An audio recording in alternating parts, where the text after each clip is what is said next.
Good evening, welcome. I'm delighted to welcome you all to this exchange talk here in the Fife Lecture Theatre. And delighted to welcome Dr. Timothy Cooper, who is going to talk about Shadows That in Darkness Dwell and Micrographia, recent work with Ensemble 1604. Tim completed his PhD at the University of St Andrews, having studied here at the RCS, supervised by me and Dr. Diana Salazar. From December, he's going to be the Susan Manning Fellow at the Institute for Advanced Studies in the Arts and Humanities at Edinburgh University. Over the last 5 years, Tim has been working with Ensemble 1604 on a piece called Shadows That in Darkness Dwell, an hour-long performance that responds to English Renaissance composer John Dowland's Music and Life. And the CD has just arrived. Big plug for this. I'm really looking forward to listening to the recording. In this presentation, Tim will discuss aspects of his work with the ensemble, including his collaborative approach to developing the musical material, the way that he manipulates Dowland's music, and how he plans to build on the work in Micrographia, a new project for which he received an RCS Athenaeum Award for development this year. So, over to Tim. Welcome, Tim.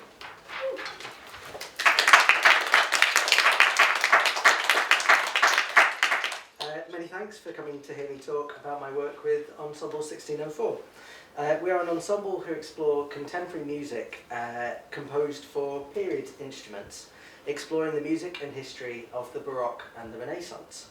For the uninitiated, a period instrument is either an instrument made in a particular historical period or a replica of one of those. For example, a cello that was either made in the 17th century or a copy of a cello that was made in the 17th century and is set up with the same type of strings and played with the same type of bow as it would have been there. So different bows come with different shapes. Some look more like a kind of archer's bow, and that's a kind of Baroque bow, whereas the modern bow has a shape that's more like that, and they do different things. My work began thinking about the instruments, but really quickly became much more about the people and their expertise and musicality. Performers of period instruments are usually able to improvise and ornament the music that they're performing relative to different idioms. So English music, they would do different things to Italian music. Renaissance music, they would do different things to Baroque music. They're also used to interpreting music that doesn't include detailed performance instructions. Contemporary composers tend to include many and varied performing instructions to micromanage every single note. I mean, that's a horrible generalization, but can be true in certain circumstances. But in Baroque and Renaissance music, there's almost no performance instruction given on the score aside from a tempo, a mood, and the notes. And those players are really used to shaping the musical material and taking time in rehearsal to make really their own choices about how things are going to go, without relying on the composer to provide a kind of complete set of instructions. It was this flexibility in creative input that became the most important thing for me to draw upon in this process. Ensemble 1604 are Laszlo Rocha, who's a recorder player, Rory McCleary, who is a countertenor singer, Alex McCartney, who is a theorbist, that's a very, very big early guitar. It's about 2 meters long and incredible to look at. Lucia Capellaro, who plays Baroque cello and viola da gamba, and me performing the the period instrument of the 21st century, which is the laptop. Today I'm going to talk about our projects, Shadows That in Darkness Dwell, which was developed between 2018 and 2023, and my next project for the ensemble entitled Micrographia. Shadows That in Darkness Dwell is a concert-length programme of work exploring the life and music of English Renaissance composer John Dowland. I began working on this because of my love for Dowland's song Flow My Tears, which I first encountered in recorder lessons as a teenager, when I was learning Jacob van Eyck's variations on Dowland's melody. My teacher, Jane, wrote the words of the song over the notes of Dowland's melody, and we discussed shaping the music according to the phrasing of the words. The feeling of the haunting text really stuck with me, and in 2011 I wrote a piece for viol consort for the National Centre for Early Music's composition competition, a piece that I thought had really nice material, but didn't really stand up as a piece in its own right. In 2018, I decided to revisit this material and develop a new work to form part of my PhD. A growing interest in Dowland's life inspired the composition of 4 further works in collaboration with Alex, Laszlo, and Rory. There's a degree of mystery around Dowland's life. Historians have only been able to track his life and that of his son, Robert. Ancestors and descendants have been difficult to definitively identify. It's unclear where he was born. It's not totally clear when he was born either. There are many letters that Dowland wrote and other documents, so there's actually quite a lot of information in comparison with other composers of a similar time period. However, Dowland was rather contradictory within those letters, so it's not really easy to put together a picture of what actually happened because he contradicts himself quite a lot. And for me, that just makes things more mysterious and maybe more interesting as a kind of route into the English Renaissance via Dowland. Much of his life was spent in the Danish court as the king's lieutenist, where latterly he passed information back to the English court because the historians suspect he wanted a job back in the English court. So he thought that if he passed information from Denmark, who I think they were actually at war at the time, back to the English court, he might get a job back in England. He was evidently famous, as there are poems and texts that refer to Dowland and his music. He was really noted for his melancholic disposition at a time where it was highly fashionable to be a bit moody. Some historians speculate that could be a staged persona, because there are other reports that he was really rather jolly. One of my colleagues, Dave Fennessy, who teaches here, when we were talking about this, he said, if Dowland was living now, he'd be a glam rock guitarist. And I think that's probably true, although I can't confirm. So, today I'm going to focus on the development of one of these works, Labyrinth, but I'd like to give you an introduction to each of the pieces so you get a sense of the kind of whole show. Next slide. Shadows That in Darkness Dwell is both the title of the album and the performance and the first work that I made for the set. And it uses material from Dowland's Flow My Tears, the song I mentioned earlier. The creation of this piece sought to create electroacoustic shadows for each of the performer, a bit like the demons in Philip Pullman's His Dark Materials, where part of the soul lives outside the body in an animal form that can be conversed with. Each performer is asked to listen to their shadow or demon and interact with it, whilst interacting with the other ensemble members and their shadows.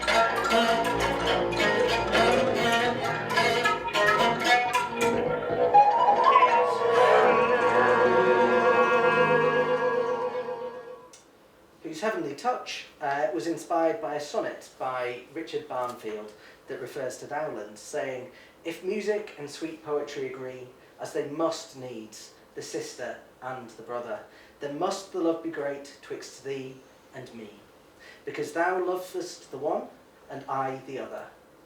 Dowland to thee is dear, whose heavenly touch upon the lute doth ravish human sense." And I really loved that idea of Dowland being so good at the lute that someone wrote a sonnet about him. And I wanted to pick up on the phrase, whose heavenly touch, which I'm not the first person to do that by any stretch of the imagination, but the word touch is really closely related to the word toccata, which is a musical form where there's fast, and it's a kind of fast and dexterous piece.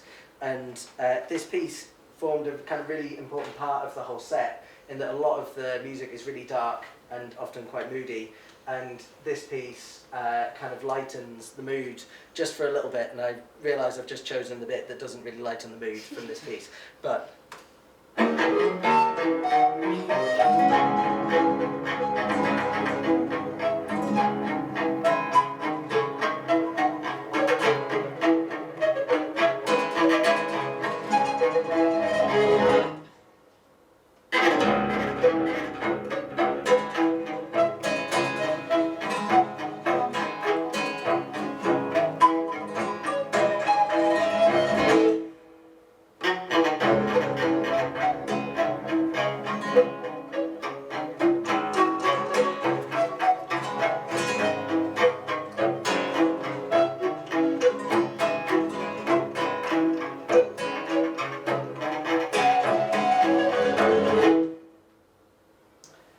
Labyrinth, I'm going to park for now because I'm going to talk quite a bit about that in a minute.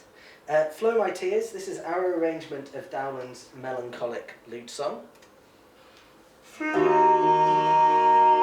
my tears, fall from your springs, exile forever let me mourn. When night's black burn, symphony sings, let me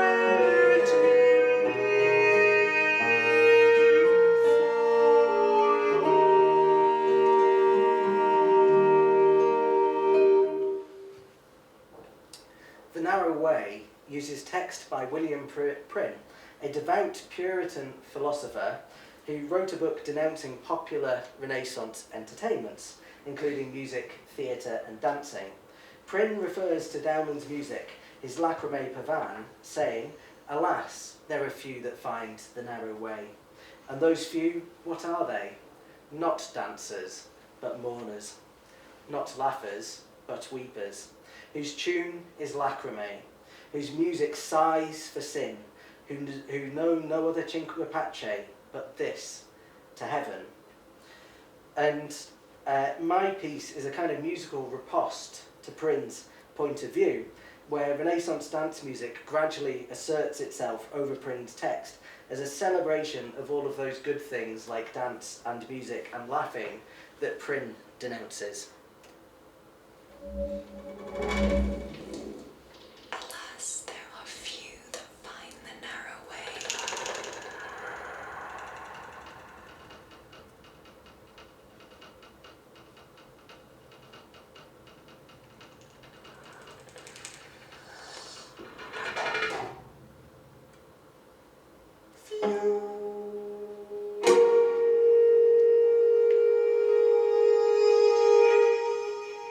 And those few, what are they?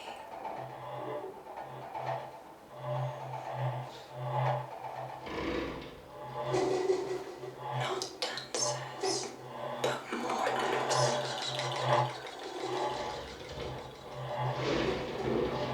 Not lovers, but weepers, whose tune is Lacrymae.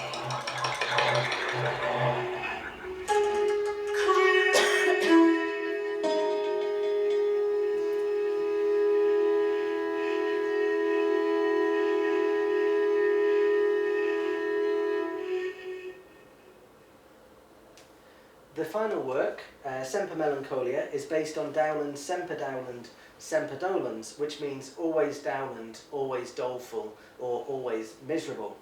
In the Renaissance period, melancholy was considered to be not just a feeling or a mood, but a vital part of the human body. They believed the body contained 4 liquids called humours. These were blood, yellow bile, black bile, and phlegm. And an imbalance of the humours was thought to be the cause of various medical maladies. Timothy Bright says melancholy is caused by a surplus of black bile, describing that humour as cold and dry, thick, black and sour, begotten of the more feculent part of nourishment and purged from the spleen, is a bridle to the other 2 hot humours, blood and choler, preserving them in the blood and nourishing the bones. These 4 humours have some analogy with the 4 elements and to the 4 ages of man. And my piece uses this text and fragments of a sonnet by Shakespeare about melancholy. Cold and dry, thick, black and sour, cold, humors, nourishment, preserve, bones, and nourish, hot, humors, cold, and dry, thick, black and sour, still cold, humors, nourishment, preserve, bones, and nourish, hot, bones, and nourish, hot, preserve.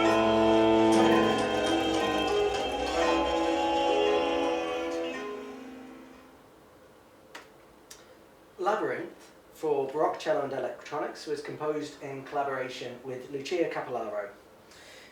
In the piece, the cellist acts as a proxy for the audience in a frustrated, unsettled search for Dowland and his music through an ever-shifting labyrinthine sound world. I was able to work very closely with Lucia through the process of writing the piece. The time we spent together was explorative, with us discovering the musical material together that we continually reworked. Through this process, we were able to build on past work. Lucia had previously been involved developing 2 other pieces by me, Shadows That in Darkness Dwell and The Narrow Way. In sessions, we began to get to some musical solutions before I'd even thought of them. In sessions, Lucia improvised upon phrase shapes and timbral aspects of her sound that weren't specified by the notation. This built on ways that I'd asked her to, and the other performers to work when making Shadows That in Darkness Dwell.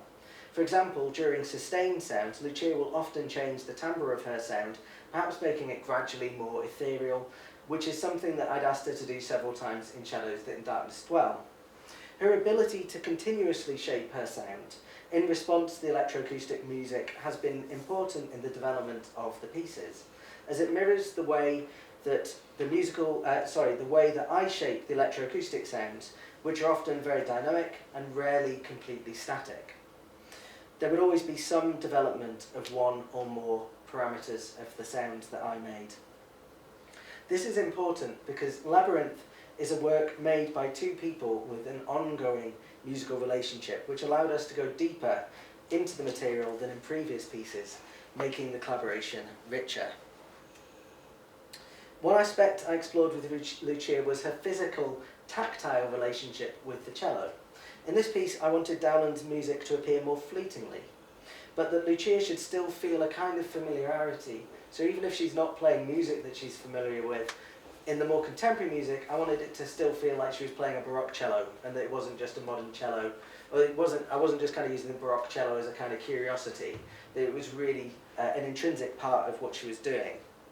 This was achieved by using materials that explore the weighting of the Baroque bow, which creates a very different sound between the down and up bow movements. So whether Lucia is moving the bow this way or that way, you'll get a different sound and a different kind of dynamic shape. And we created materials that explore how she navigated the instrument. Exploring these with Lucia was important. I wanted the material to grow from the instrument rather than to be superimposed on Lucia and her instrument. We recorded source materials in a dry studio and also in the crypt at Glasgow Cathedral, and thank you, Alistair, for your pictures, and the credits cut off, sorry. In the past, I've always recorded the instrumental and vocal source material for electroacoustic music in a dry studio, wanting to be able to record with no perceived acoustic, so that the source sound can be manipulated in the studio. So if I wanted to add a sense of acoustic, I could, but if I didn't want it, it wasn't kind of already baked into the recording. I decided to record in the crypt to explore how the different sound of the room and the feel of the place would affect the way that Lucia played and how the material sounded. To my ears, it sounded like Lucia focused on different aspects of her playing from working in a dry studio. The more rewarding acoustic, it was somewhere that Lucia enjoyed playing much more than recording Studio B, 2 floors up. The more rewarding acoustic made Lucia focus more on performance than on technical aspects. When we're in the studio, we're normally talking about right and wrong notes, but in the crypt, we were suddenly talking about phrase shapes and the effect of the music, rather than whether Lucia had played it right or wrong, which in the end kind of didn't matter. For the source session, I created modules of cello music, so short phrases that could be really quickly learnt and played. And these were the basis for many of our workshop sessions when we started to develop the whole piece together. I went away and I created some electroacoustic modules that we could then combine with all of the different cello material. By trying all of the different cello modules with all of the different electroacoustic modules, we were able to really quickly learn about different materials and whether cello music A worked with electroacoustic music D or not. And in the end, we found that pretty much everything could work with everything, and it was more about how to combine it. We did discard some material, and then that actually came back and became like the most important material at the end of the piece. So it was a really interesting process of adopting and discarding material throughout the process. Drawing on Lucia's skills as an improviser was a core part of the composition process. Having explored the modules, I created more extended electroacoustic material with much more dramatic kind of musical shaping. These new passages were used to provide Lucia with more inspiring musical material to improvise with. I provided Lucia with various structures to perform from, asking her to perform material from the initial cello modules in specific ways to ensure that there was a kind of relationship between the structure of the electroacoustic material and Lucia's improvisation. And we recorded all of these improvisations. Following each workshop, I would edit the recordings, experiment with the placement of the cello materials, so again turn it back into a jigsaw, and what if this music goes here and that music goes there, what happens? Are there new opportunities? Is this better than that, or is it just different, or does this then become the ending? It was kind of a bit like a kind of jigsaw puzzle. I then distilled these into new versions of the cello part that I worked with Lucia on in the same improvisatory manner. The process involved adopting, rejecting, or adapting the cello material in an ongoing dialogue with both Lucia and the piece, the material of the piece. As the process unfolded, Lucia began to propose her own musical materials as solutions for particularly problematic passages, where I knew structurally what needed to happen, but I hadn't been able to find a solution. I also drew on Lucia's already established practice of transcribing music like a Dowland lute song in solo cello versions. The result of this process is a work with a fixed electroacoustic part and a cello part where substantial portions remain open to reinterpretation or reworking by the cellist.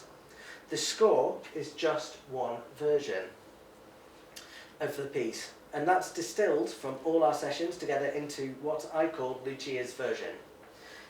Players of Labyrinth are invited to rework the material through listening and responding to the electroacoustic music, using Lucia's version as a kind of bouncing off point, a starting point. It is suggested to them that finding connections between the structure of the electroacoustic part and their performance will be very important, but that the type of cello material is kind of specified within the score for each section. But the moment-to-moment shaping of the music within that structure is left to the player. They could choose to perform Lucia's version as notated, bringing their own interpretation of the musical shaping. They could also choose to rework the materials to any degree they choose. This might mean relatively minor amendments or dramatic reshaping of the work.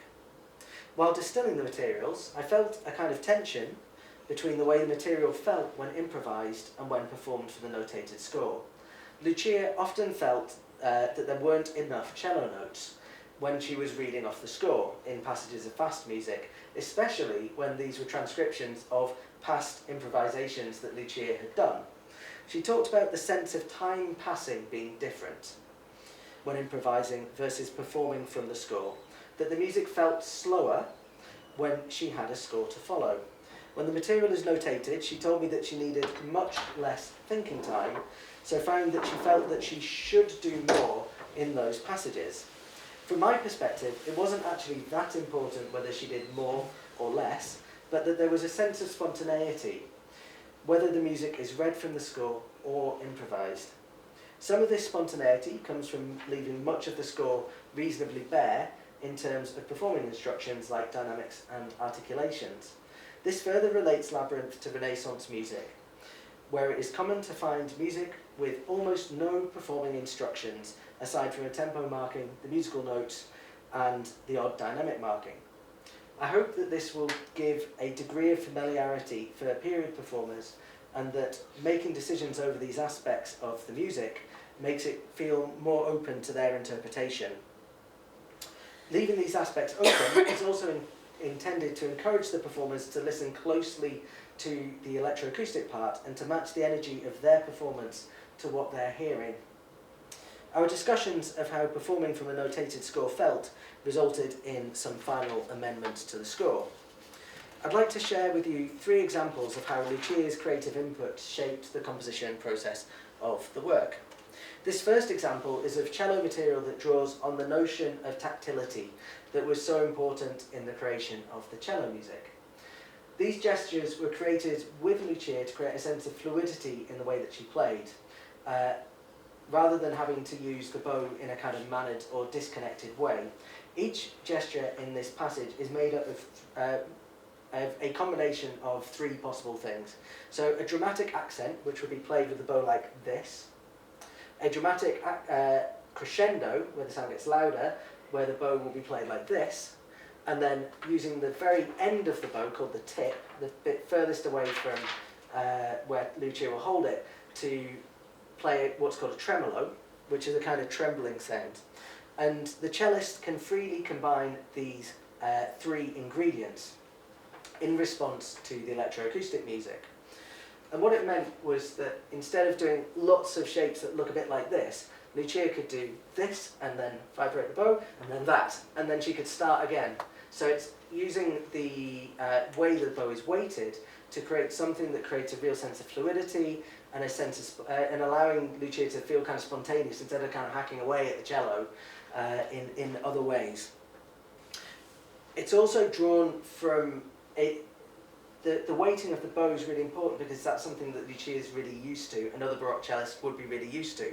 And it should, hopefully, even though this is very contemporary sounding music, give it a sense of kind of familiarity, a kind of, this doesn't sound like anything I've played before, but it kind of feels kind of warm and familiar and a bit like a kind of a warm hug while I'm playing something that is so outside of my, of their normal kind of comfort zone.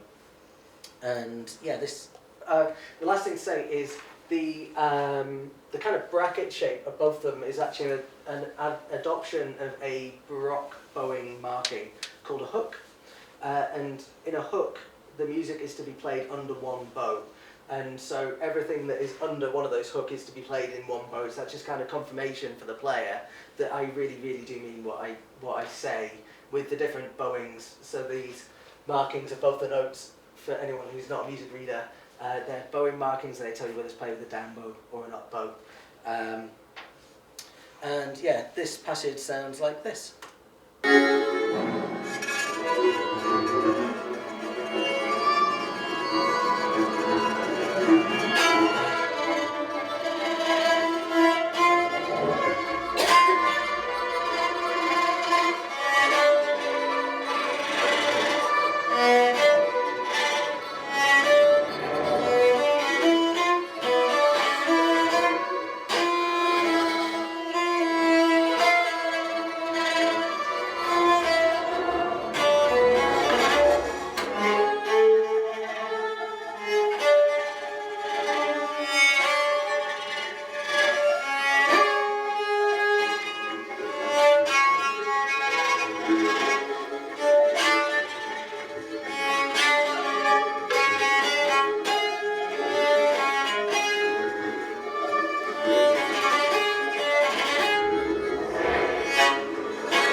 The final part of the piece that we addressed was a climax happening around 2/3 of the way through the piece. I tried to compose various different solutions which had all felt rather underwhelming. Lucia offered a possible sequence based on a common bowing technique that allowed her the flexibility to dramatically shape the music so it intensified in synchronization with the electroacoustic part. I'm going to play from the start of this passage, and I'll try and give you an indication of where. So this is basically Lucia's music from here until here, and I'm going to try and give you a sense of where that starts. I think I will be able to give you a kind of wave.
In Lucia's brain.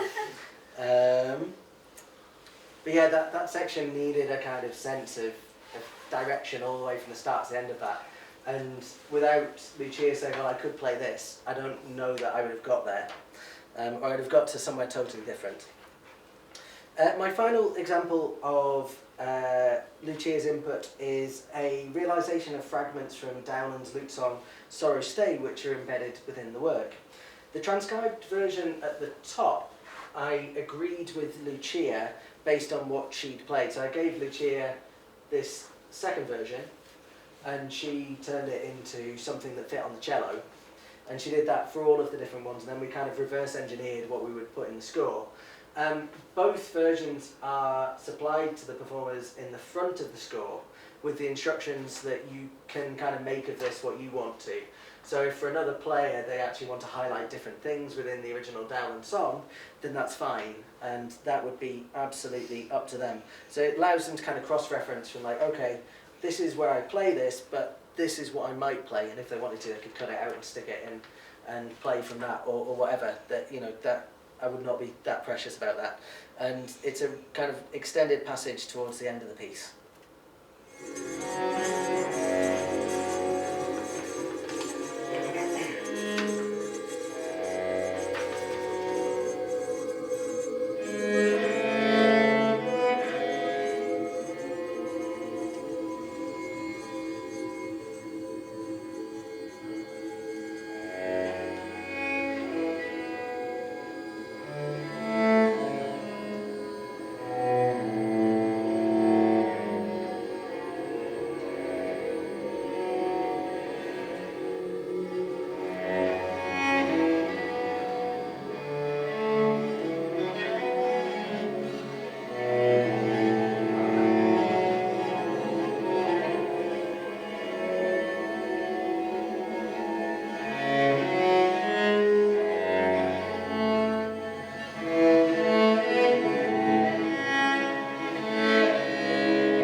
I hope that this discussion of the creative process of labyrinths gives a sense of where my work had got to at the end of my PhD, giving up significant agency in the creation of the work to the performers, working with them to generate materials that can then be adopted, rejected or adapted in the final versions of the work.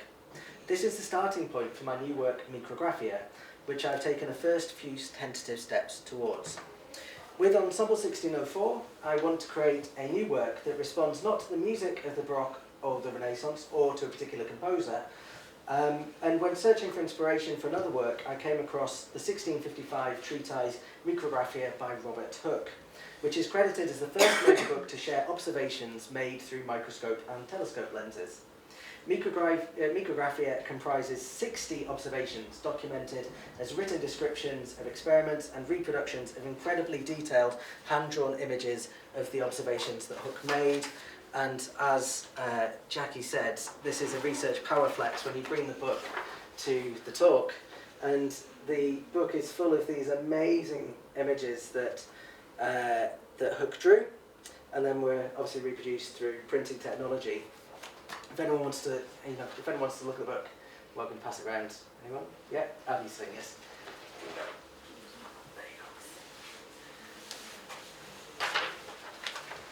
go. Which page? This page. So, my work will be composed for Ensemble 1604 with guest violinist Emma Lloyd and with me on electronics, and with video, where I'm hoping to work with a video artist called Tom DeMaio, whose work I saw through an installation by Barry Killen with an RCS graduate, Fergus Hall, had provided sound for. It was really, really beautiful. So the Athenaeum Awards from the Research and Knowledge Exchange Committee have funded me to begin exploring this work with two of the performers, Laszlo and Emma, towards solo pieces that will be part of the kind of whole Micrographia show.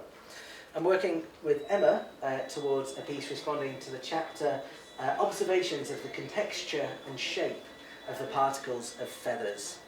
And these are Hooke's drawings of the feathers as viewed through his microscope. I'm also working with Laszlo on a piece for recorder and electronics responding to Hooke's chapter Observations of Fiery Sparks. The piece will be composed for a much more recent recorder called the Helder tenor. It's an instrument that's designed to be a kind of modern equivalent instrument, a bit like a modern clarinet, but for the recorder, with a much wider dynamic range, because the recorder has a teeny tiny dynamic range, and a more even sound than a period replica would produce. As with the period instruments, what I want to do is make a piece that could only be played on this instrument. So I'm really interested in pushing its boundaries. The instrument was kind of designed to be, if you wanted to play a piece with chamber orchestra, that it would be kind of loud enough and big enough that you could do that. But actually there are some really amazing quiet things you can do, and there are some really amazing things you can do with the sound of the instrument that I think are even more interesting. So, for example, one part of the recorder is called the block. It's part of the mouthpiece, and with this instrument you can tighten and loosen it. And the result of that is a really dramatic change in the sound. So at either extreme, it either sounds really loud and buzzy, or kind of quiet and airy.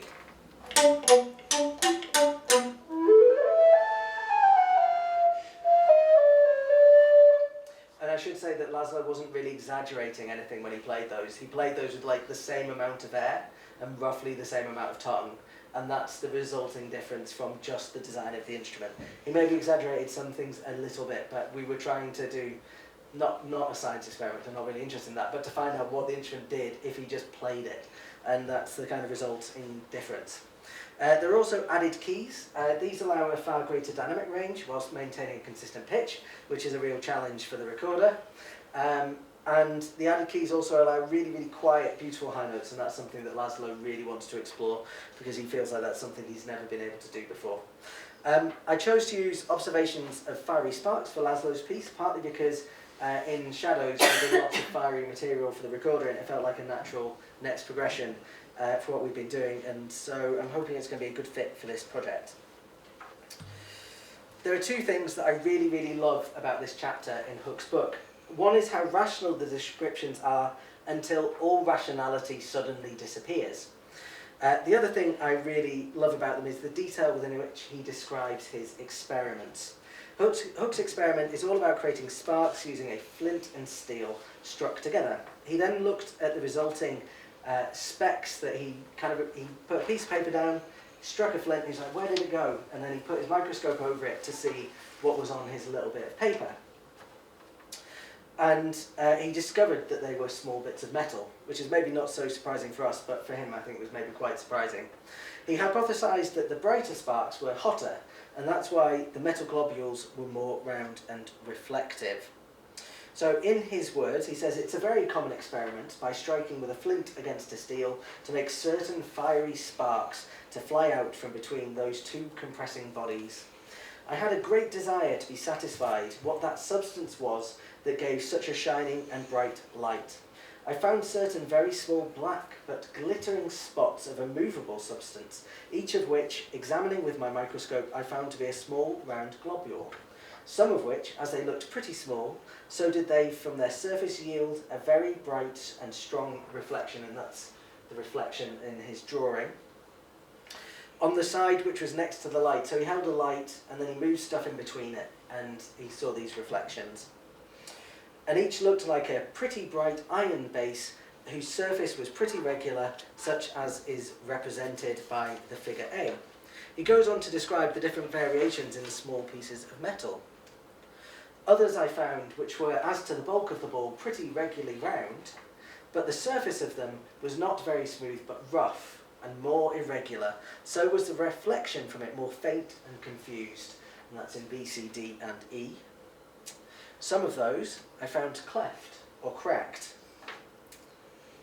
Others quite broken in two and hollow, which seemed to be half the hollow shell of a grenada broken irregularly in pieces. Several others I found of other shapes. I observed to be a very big spark of fire, which went up upon one side of the flint that I struck fire withal, to which it stuck by the room, at the end of which small stem was fastened on a hemisphere or half a hollow ball, with the mouth of it open from the steward, so that it looked much like a funnel or an old-fashioned bowl with a foot. The spark, appearing so bright in the falling, is nothing else but a small piece of the steel or flint, but most commonly of the steel, which by the violence of the stroke is at the same time severed and heat red hot, and that sometimes to such a degree as to make it melt together into a small globule of steel, and sometimes also is that heat so very intense as to further melt it and vitrify it, but many times the heat is so gentle as to be able to make the sliver only red hot, which notwithstanding falling upon the timber, it sets easily on fire. So far we've explored various ideas for the piece, exploring what the particular recorder does well, and noting, so far Laszlo and I have explored some ideas for the piece, and what the recorder does well, and some things that it doesn't do quite so well. As with the project with Lucia, we've started in a kind of modular way, and to this point I've got one passage of electroacoustic music to which we've added various recorder improvisations, and these are the two that I would like to share with you. In the first version, it explores some of those high, long notes that Laszlo was really keen to feature in the piece, that he was hoping to make sound very beautiful.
This second version, Laszlo performs Short Spitty Note, I think are much more obviously related to the title of Fiery Sparks.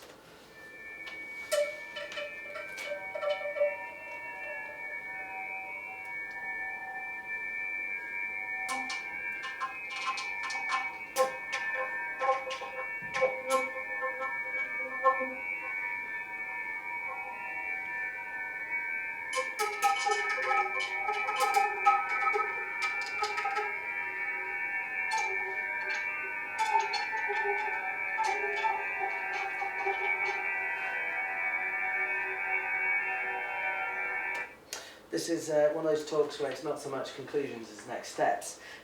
For me, the biggest next step is to actually fully absorb Hook's book, which I don't know nearly as well as I should to write a piece about it.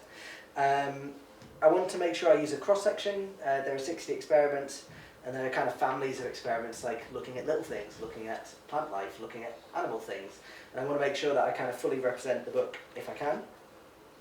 For the pieces with Laszlo and Emma, I kind of need to work on the recordings that we've already made, and I think develop more electroacoustic music to provide kind of more bouncing off points for both Laszlo and Emma. And I'm hoping next year to work with the full ensemble again, and hopefully with Tom DeMaio towards the video part. If you found this interesting, you can hear the album Shadows That in Darkness Dwell soon on various streamers. That's November 24th. Physical copies and digital copies available from the TNW Music website. I have some copies which Matthew has said can be sold early. Don't tell anyone.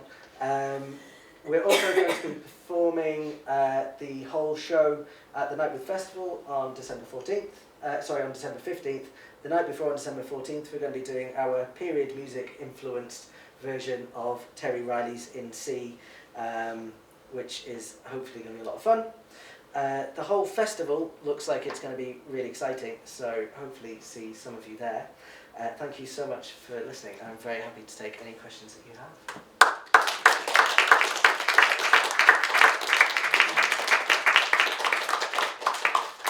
Thank you, Tim.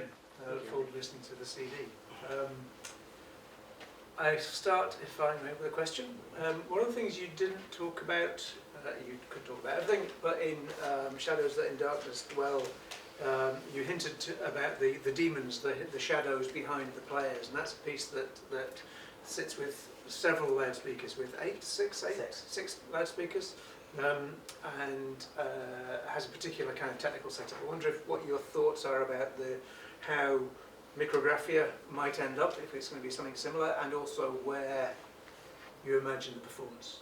Yeah, so I've been thinking about various spatial metaphors for viewing things through microscopes, and that'll be for sure one of my big ways into the electroacoustic material when I really get into it. So I'd love to create the sense for the audience that sometimes they go inside the microscope, so they're not just like looking through it, but they're so close that they're kind of in the microscope and things get really, really big, or that they're inside the thing that they're looking at, or so, you know, these kind of transitions from outer kind of perspectives to inner perspectives, and exploring spatial things in that way.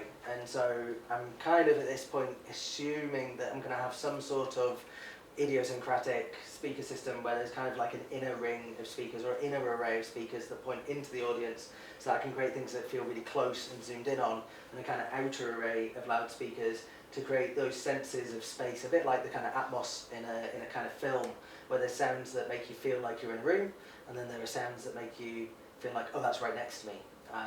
So that's my kind of assumption for how I'm going to work spatially with the electroacoustic music.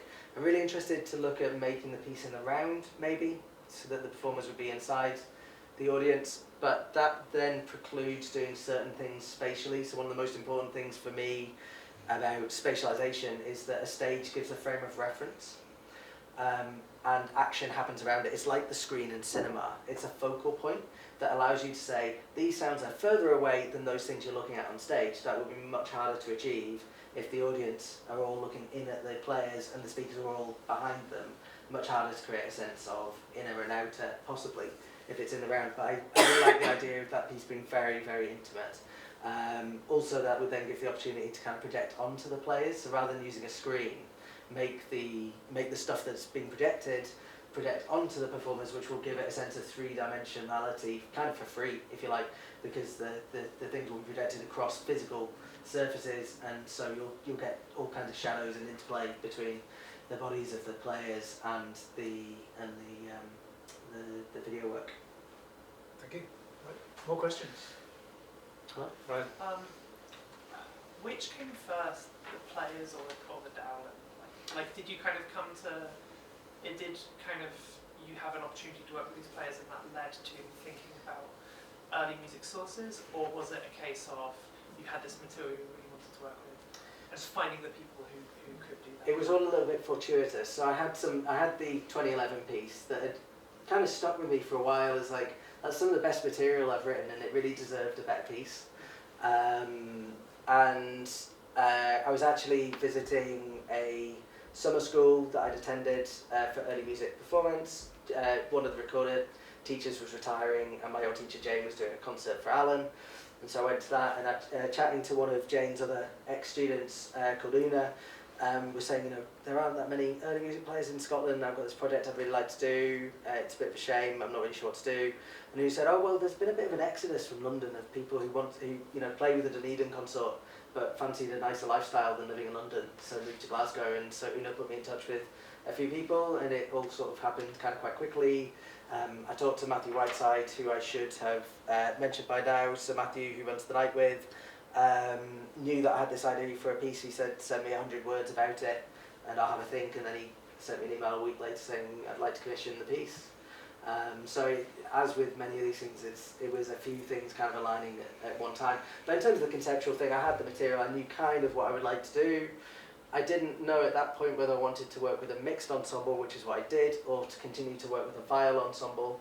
And I decided to work with a mixed ensemble partly because I'd always thought that it couldn't really work with electroacoustic music. It's hard enough making a coherent piece with one instrument and one kind of family of invisible sounds and making that feel coherent without going, I'm going to quadruple the problem by having four. And that's where the speaker system that Alistair mentioned kind of came into it. It was like, okay, recorder sounds over here, cello sounds here, guitar sounds here, theorbo sounds here, and recorder sound, voice sounds over here. That's how I'm going to deal with it. And then they became kind of these little families that then became part of a much bigger kind of collective family. More questions? Beth? Thank you so much, Tim, Dr. Cooper. This is a very technical question because I'm a little out of my depth here, but I'm really interested in how doctoral students curate and put together their portfolio. And you mentioned that that went looking towards the end of the PhD, and you mentioned increased or enhanced agency of the performers. So what did this piece do or add to in relation to the other pieces in your portfolio? What was its particular contribution? Why was it so important to have a place? So the whole thread of the PhD was about how people interact with sound.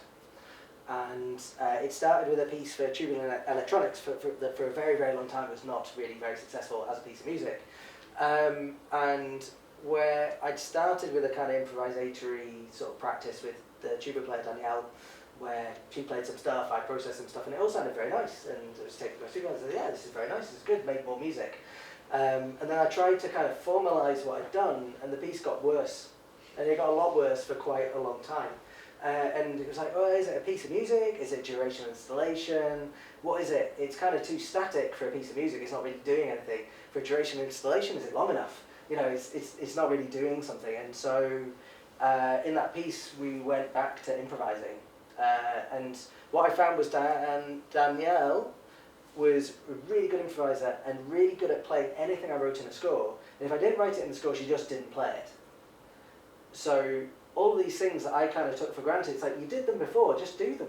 You know, forget about the notes, like, don't let the notes get in the way, do all those things you're doing. But until I wrote them above every single note and kind of micromanaged, Danielle just didn't do them.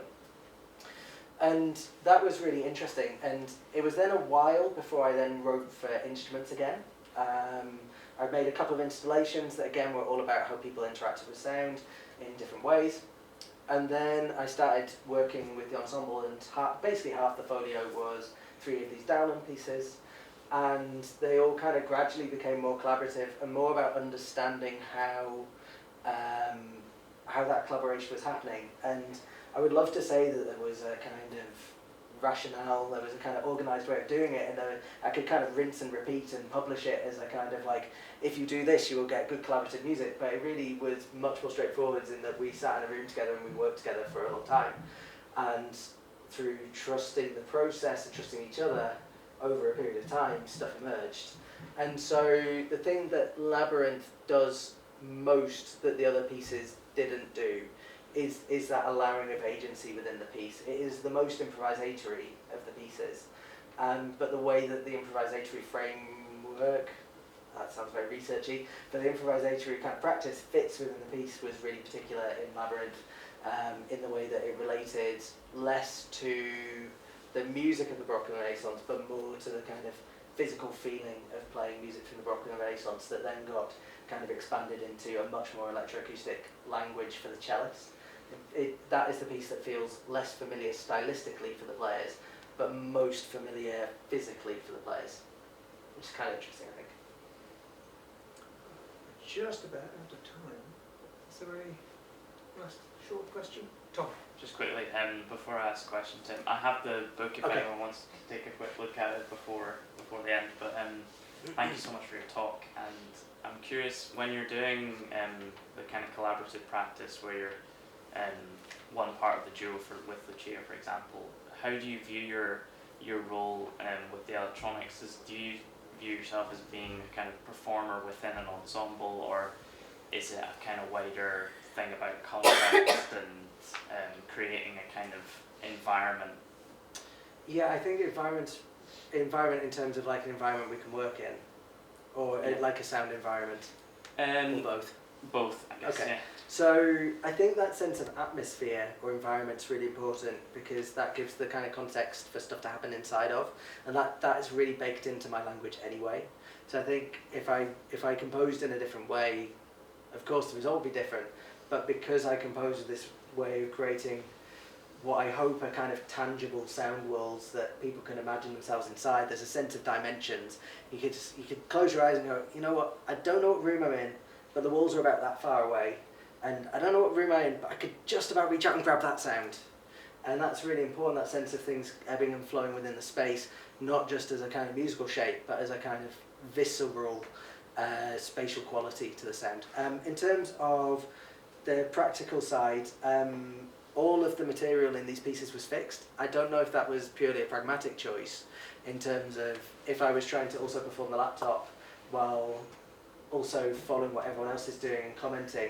I think in terms of this project there were enough moving parts in that every piece has a different spatial setup. So Shadows has the 6 speakers behind the players, another has 4 speakers around the audience, and another has just 2 speakers at the front. And there were lots of moving parts that I was baking into this project in order to give it the variation that it would need to be a whole concert, that I kind of decided to park live electronics from that point of view. But it meant that in rehearsals with Lucia, I could just sit and listen. And then actually, in a way, I continually felt that my job was to get as little in the way as possible. And very often I would, rather than improve the situation, I would like derail something that Lucia was making progress on. So sometimes the best thing to do was like, just do it again, rather than comment. Like, I have this tendency to want to comment on everything.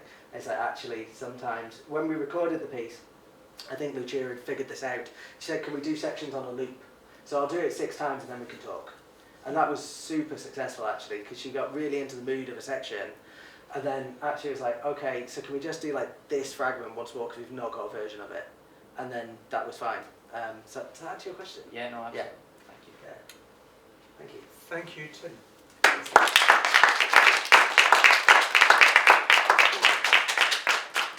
Time to chat afterwards. Just one announcement. Next week's exchange talk, Monday the 27th of November, will be online with Dr. Rachel Drury and Dr. Georgios Tsiris, Mapping the Arts in Palliative Care Across Scotland. This presentation outlines findings of a national survey that offers an initial mapping of arts service provisions in hospices across Scotland. Information on the RCS Exchange Talks websites, e-flyer sessions for staff and students during the week. I hope to see some of you there. Thank you again. Thanks, Tim. Thank you.